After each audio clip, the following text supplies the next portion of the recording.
Good afternoon. This is Sean Golding with Golding & Golding, here to expand upon a recent presentation we did on the U.S. taxation of foreign trust. Are some questions we receive often from taxpayers involving whether just creating a foreign trust will reduce your U.S. taxes and protect your assets. That's how a lot of these offshore trust companies sell their services to U.S. persons. Unfortunately, more often than not, it can create a bigger headache for taxpayers than they otherwise thought. It's not always a clean break when you want to cancel the trust, and oftentimes it becomes an irrevocable trust, which the taxpayer wasn't aware of the ramifications of that. So let's kind of go through the basics. As always, who is a U.S. person for tax purposes, for reporting purposes? It's primarily three main categories of individuals: U.S. citizens, lawful permanent residents, foreign nationals who meet the substantial presence test. Commonly, you're on an H-1B and L-1, an E2, E3 from Australia, etc., etc. The main thing to keep in your mind for the substantial presence test is if you're on a visa, it doesn't have to be a work visa. It could be like an EB-5 investment visa, B-1, B-2 tourist visa. That doesn't matter. For some taxpayers who qualify, who live in a foreign country and it's a treaty country, they may qualify to be treated as a foreign person for U.S. tax purposes, and that may impact the taxation rules and the reporting rules. And getting to the trusts, there are many different types of trusts, right? When it comes to foreign trusts, the main three categories are typically going to be your foreign grantor trust, your foreign non-grantor trust, and then the offshore asset protection trust, which is a type of non-grantor trust, but it's marketed differently. So with a foreign grantor trust, and taking a step back, this is primarily geared toward U.S. persons who own the trusts, okay? So if you're a U.S. person and you own a foreign grantor trust, then it's not really going to provide much of anything. They can still come after you for the assets. There's really no protection because you're still deemed the owner of the assets, and any income attributed to the trust is attributed to you, the grantor. The idea behind that is they don't want people just creating foreign grantor trusts, and grantor trusts are easier to create than non-grantor trusts most of the time. Creating a grantor trust, a high net worth individual, and then assigning income to beneficiaries, nieces, nephews, children, friends, etc., who are in a lower tax rate. That just increases what's referred to as the tax gap. The IRS doesn't like that.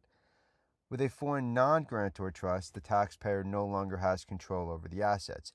That may provide some protection because if you have trustees that you can trust, for lack of a better word, and the trust protector, and they're all working for your benefit, then at the end of the day, it might provide some protection.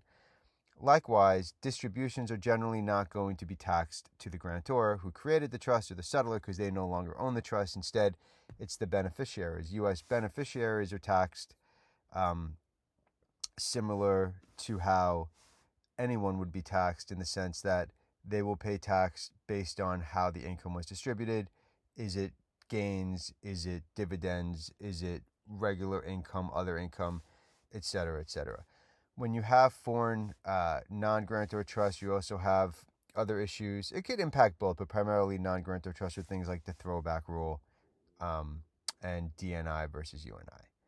Now, excuse me, when it comes to revocable and irrevocable trusts, whether it's foreign or domestic, it's essentially the same concept. Revocable, you can revoke it. You can cancel the trust. If it's irrevocable, you can't. You can normally decant property in and out. You may be able to exchange what's in there, but typically you can't just cancel the trust. And this leads us into the third category, which is offshore asset protection trust. We get a lot of inquiries. Hey, we want to create a Nevis trust. We want to create a Cayman's trust. We want to create any type of Jersey trust, right? An offshore country, which typically doesn't have any sort of tax treaty with the U.S. It's a low tax jurisdiction.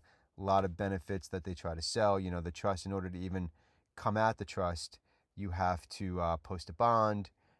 It's in the country, and they're going to perceive anybody trying to go after the trust as something they want to prevent. Why? Because they want more people paying for offshore asset protection trusts in those jurisdictions. But there are the few negatives to keep in mind. One, they're irrevocable. So you create this trust, and it's irrevocable, that may not have been the intent. Maybe you're getting divorced, or you're breaking up with a business partner, or you think creditors coming after you. You do some late night Google research and you decide to open a foreign trust, not realizing that you don't have control of the assets anymore. You can't just cancel it out. The rules are different than they are in the US, etc., etc. Maintaining the trust is oftentimes very expensive. Why? Because when you want to have an offshore asset protection trust, that jurisdiction typically requires that you have either lawyers or trustees or trust protectors who are located in that jurisdiction, with annual fees that can become excessive, especially if you only need the trust for a limited amount of time. Now you're kind of stuck in this trust and you're paying extensive fees.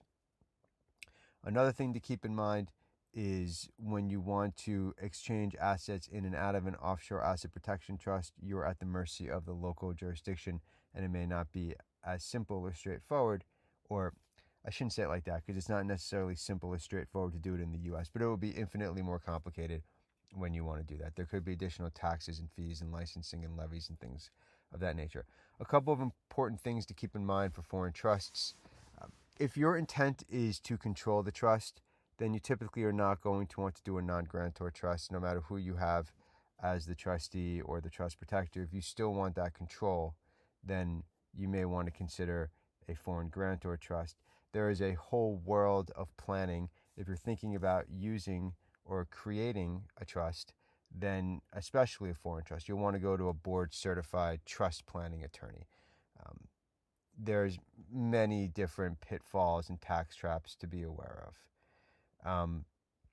Another thing to keep in mind with a foreign trust is you'll want to assess beforehand how it's going to be treated for U.S. tax purposes. So a lot of times a person will create a foreign entity thinking it will be treated as a foreign corporation, and then the person intends on disregarding it for U.S. tax purposes, or they wanted to create a trust, but they didn't meet the requirements for doing so, or they wanted to create a foreign business, but there's no business purpose, and now it's turned into a trust, which was not the intent. Why?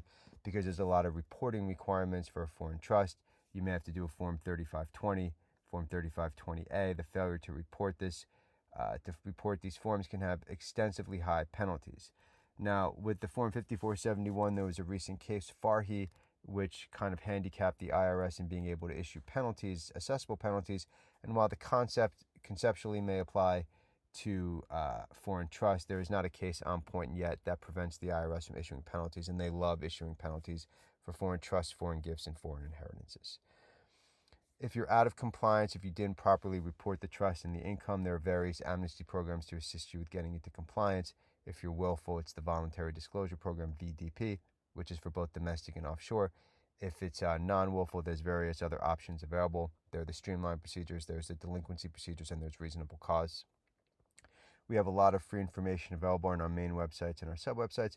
You can always reach out and schedule a reduced fee initial consultation if it's appropriate to your matter, and it's something that we handle here. Again, my name is Sean Golding with Golding & Golding.